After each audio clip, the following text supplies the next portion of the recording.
मानवत तालुक्यातील देवलगाव अवचार परिसरात भावाच्या लग्नासाठी जामखेडहून परभणीकडे येणाऱ्या वऱ्हाडी मंडळीची कार अचानक स्फोट होऊन पेटली। चालकाने प्रसंगावधान दाखवत कारमधील 6 जणांना बाहेर काढले। त्यामुळे त्यांच्या जीवाला काहीही धोका झाला नाही। मात्र या घटनेत कार जळून खाक झाली आहे।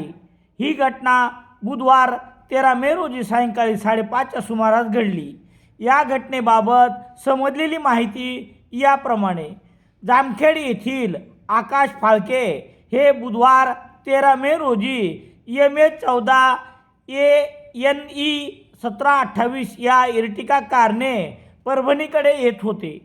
गुरुवार 14 मे रोजी त्रिधारा येथे होणाऱ्या सोहळ्यासाठी फाळके कुटुंब या कारने येत असताना मानवत तालुक्यातील देवलगाव अवचार फाटा येथे सायंकाळी 5:30 वाजेच्या सुमारास कार आली असता कारच्या समोरील भागाने अचानक पेट घेतल्याने मोठा स्फोट झाला।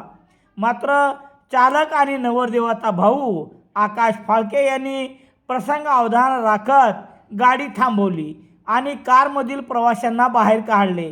पाहता संपूर्ण कारने पेट घेतला। आगीने रौद्ररूप धारण केले। या लागलेल्या आगीमध्ये संपूर्ण कार जळून खाक झाली। सुदैवाने या घटनेत कोणतीही जीवितहानी झाली नाही।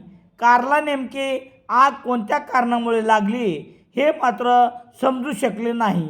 उन्हामुळे कार गरम होऊन स्फोट झाला असावा अशीही शक्यता घटनास्थळी पाहणाऱ्यातून व्यक्त करण्यात येत होती।